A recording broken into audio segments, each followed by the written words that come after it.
ક્યારે એવું લાગ્યું છે કે અમુક લોકો પાસે બધું જ કેટલી સહેલાઈથી આવી જાય છે? સફળતા, ખુશી, પૈસા, જાણે કે આખું બ્રહ્માંડ એમની જ ટીમમાં હોય. ધ સિક્રેટ પુસ્તક દાવો કરે છે કે આ કોઈ નસીબની રમત નથી, પણ એની પાછળ એક બહુ મોટું રહસ્ય છુપાયેલું છે. તો ચાલો આજે આપણે આ રહસ્ય પરથી પડદો હટાવીએ અને જોઈએ કે આ પુસ્તકમાં એવું તો શું છે જેણે લાખો લોકોની જિંદગી બદલી નાખી. આ વાક્ય પર જરા ધ્યાન આપો. ધ સિક્રેટ તમને જોઈતી કોઈ પણ વસ્તુ આપે છે. આ ખાલી એક લાઈન નથી, આ એક બહુ મોટો દાવો છે, એક વચન છે. બોબ પ્રોક્ટર જેવા આ પુસ્તકના જાણકારોનું માનવું છે કે બ્રહ્માંડમાં એક એવી શક્તિ છે જે આપણી દરેક ઈચ્છા પૂરી કરી શકે છે. પછી ભલે સારું સ્વાસ્થ્ય હોય, પરફેક્ટ રિલેશનશિપ હોય કે પછી ખૂબ બધા પૈસા. પણ આ દાવા પાછળનું રહસ્ય છે શું? ચલો એ જ શોધીએ. તો આખરે આ સિક્રેટ છે શું? જુઓ, આ કોઈ જાદુઈ મંત્ર નથી, પણ એક યુનિવર્સલ નિયમ છે.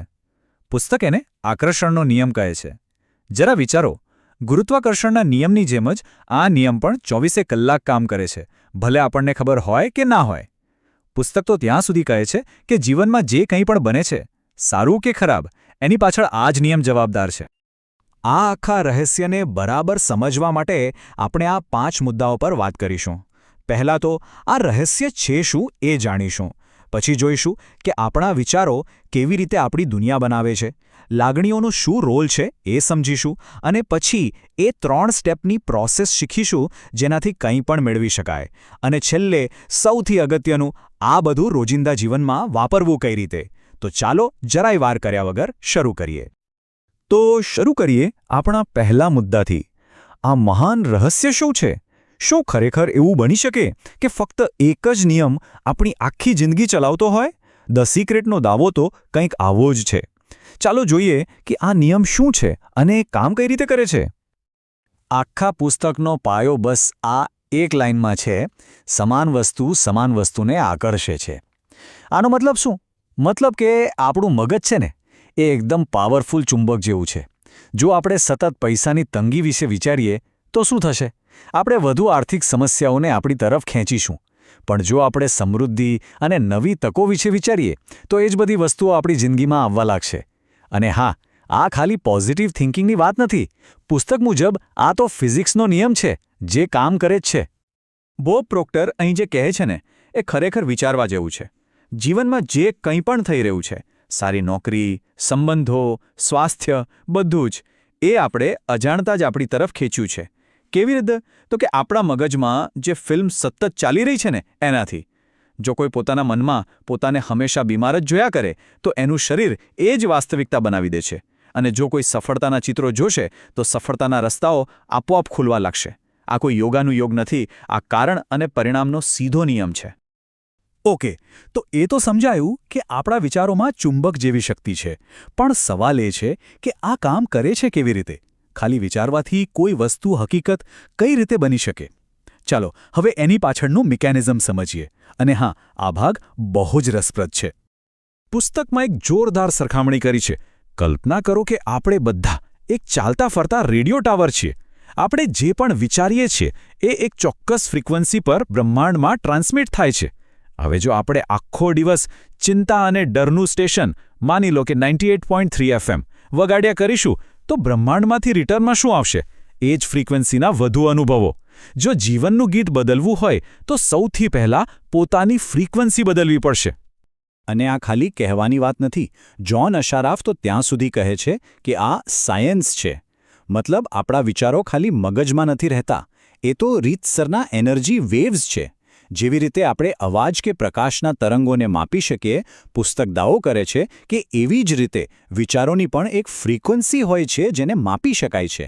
અને જ્યારે આપણે કોઈ એક વિચાર પર ફોકસ કરીએ છીએ ત્યારે આપણે એ એનર્જીને બ્રહ્માંડમાં મોકલી રહ્યા છીએ. હવે આ એક બહુ જ અગત્યનો મુદ્દો છે. આકર્ષણના નિયમને નથી શબ્દ સમજાતો જ નથી.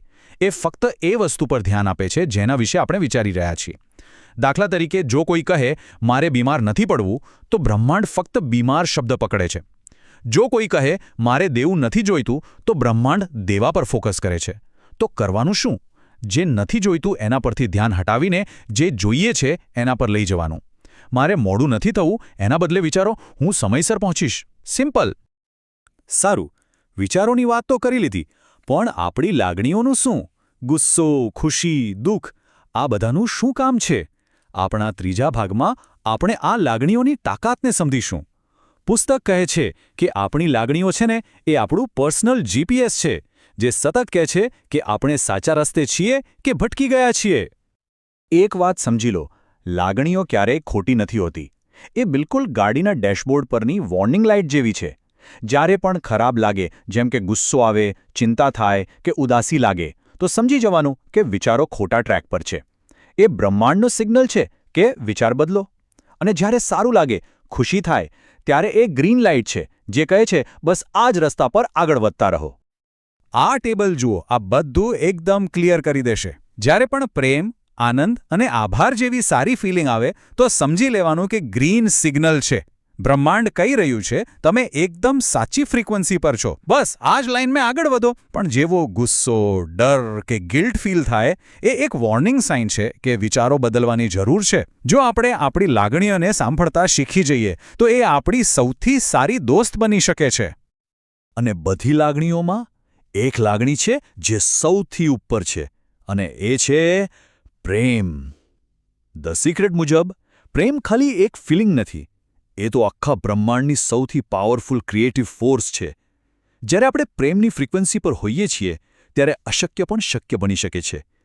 આપણે જેટલો વધુ પ્રેમ અનુભવીએ અને બીજાને આપીએ, એટલી જ મોટી શક્તિનો આપણે ઉપયોગ કરી રહ્યા છીએ. ચાલો, અત્યાર સુધી બધી થિયરી સમજી લીધી, પણ હવે વાત આવે છે પ્રેક્ટિકલની.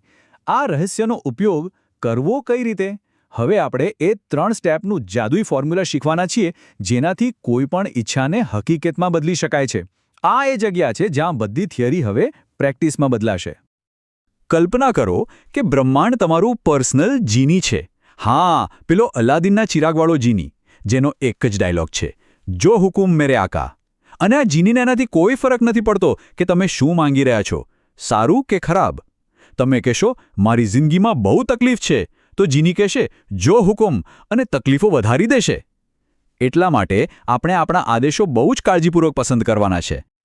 તો આખી પ્રોસેસના 3 સિમ્પલ પણ પાવરફુલ સ્ટેપ્સ છે. સ્ટેપ 1, માગો. અહીંયા એકદમ ક્લિયર રહેવાનું છે કે શું જોઈએ છે. મારે ખુશ રહેવું છે એવું નહીં, પણ મને આ પ્રકારની નોકરી જોઈએ છે જેમાં આટલો પગાર હોય. એકદમ સ્પેસિફિક. સ્ટેપ 2, વિશ્વાસ કરો. અને સાચું કહો તો આ સૌથી અઘરું સ્ટેપ છે. મનમાં 1% પણ શંકા નહીં, એવું જીવવાનું જાણે કે એ વસ્તુ મળી જ ગઈ છે. અને છેલ્લું, સ્ટેપ 3, પ્રાપ્ત કરો. આનો મતલબ છે કે જે વસ્તુ મળ્યા પછી જે ખુશી થવાની છે, જે આનંદ થવાનો છે, એ ખુશીને અત્યારે જ ફીલ કરવાની છે. આમ કરવાથી આપણે એ વસ્તુ મેળવવાની સાચી ફ્રીક્વન્સી પર આવી જઈએ છીએ. ઓકે, તો થિયરી ખબર છે, પ્રોસેસ ખબર છે, પણ આ બધું રોજ કેવી રીતે કરવું? ચાલો, હવે આપણા છેલ્લા વિભાગમાં આપણે એવા 2 પાવરફુલ ટૂલ્સ વિશે જાણીશું જેનો ઉપયોગ કરીને આકર્ષણના નિયમને આપણા માટે કામ કરાવી શકાય છે. અને આ એ ટૂલ્સ છે જેનો ઉપયોગ તમે આજથી જ શરૂ કરી શકો છો. આ 2 ટૂલ્સ છે ને, એ આખા નિયમના સુપરચાર્જર છે. સૌથી પહેલો, કૃતજ્ઞતા એટલે કે આભાર માનવો. કેમ? કારણ કે જ્યારે આપણે જે છે એના માટે થેન્ક યુ કહીએ છીએ ત્યારે બ્રહ્માંડને મેસેજ જાય છે, આને આ ગમે છે, આને આવું જ વધારે આપો. અને બીજું ટૂલ છે વિઝ્યુઅલાઇઝેશન, એટલે કે મનમાં ચિત્ર જોવો. આ એટલા માટે કામ કરે છે કારણ કે આપણા મગજને સાચું શું અને કલ્પના શું એમાં ફરક જ નથી પડતો. માર્સી શિમોફ તો કહે છે કે કૃતજ્ઞતાથી ઝડપી કોઈ રસ્તો જ નથી. સીધી વાત છે. જો આપણી પાસે જે 100 રૂપિયા છે એની આપણને કદર નથી, તો બ્રહ્માંડ 1000 રૂપિયા શું કામ આપશે? આજથી જ ટ્રાય કરી જુઓ. સવારે ઉઠીને ખાલી 5 એવી વસ્તુઓ યાદ કરો જેના માટે તમે દિલથી આભારી છો. જોજો તમારી આખી એનર્જી તરત જ બદલાઈ જશે. આ તો ખરેખર જબરદસ્ત છે. વૈજ્ઞાનિકોએ પણ પ્રૂવ કર્યું છે કે જ્યારે કોઈ ઓલિમ્પિકનો દોડવીર ખાલી મનમાં પોતાની રેસ દોડવાની કલ્પના કરે છે ને, તો એના પગના સ્નાયુઓ એવી જ રીતે એક્ટિવ થાય છે જાણે સાચી જ દોડી રહ્યો હોય. આનો મતલબ એ જ થયો કે મગજ માટે કલ્પના અને હકીકત બંને સરખા છે. એટલે જ્યારે આપણે આપણી જાતને સફળ થતા જોઈએ છીએ તો આપણું શરીર અને મગજ એને સાચું માનીને એની તૈયારીમાં લાગી જાય છે. આલ્બર્ટ આઇન્સ્ટાઈનનો આ સવાલ છે ને, એ બહુ ઊંડો છે. આ બ્રહ્માંડ આપણો દોસ્ત છે કે દુશ્મન? અને ધ સિક્રેટ કહે છે કે આપણે જે જવાબ પસંદ કરીએ આપણી જિંદગી એવી જ બની જાય છે.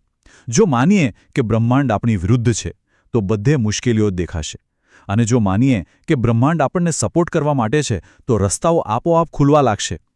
આપણી માન્યતા જ આપણી હકીકત બની જાય છે. અને હવે અંતમાં આ એક સવાલ પોતાની જાતને પૂછવા જેવો છે. આ ક્ષણે મારા વિચારો મારું કયું ભવિષ્ય બનાવી રહ્યા છે?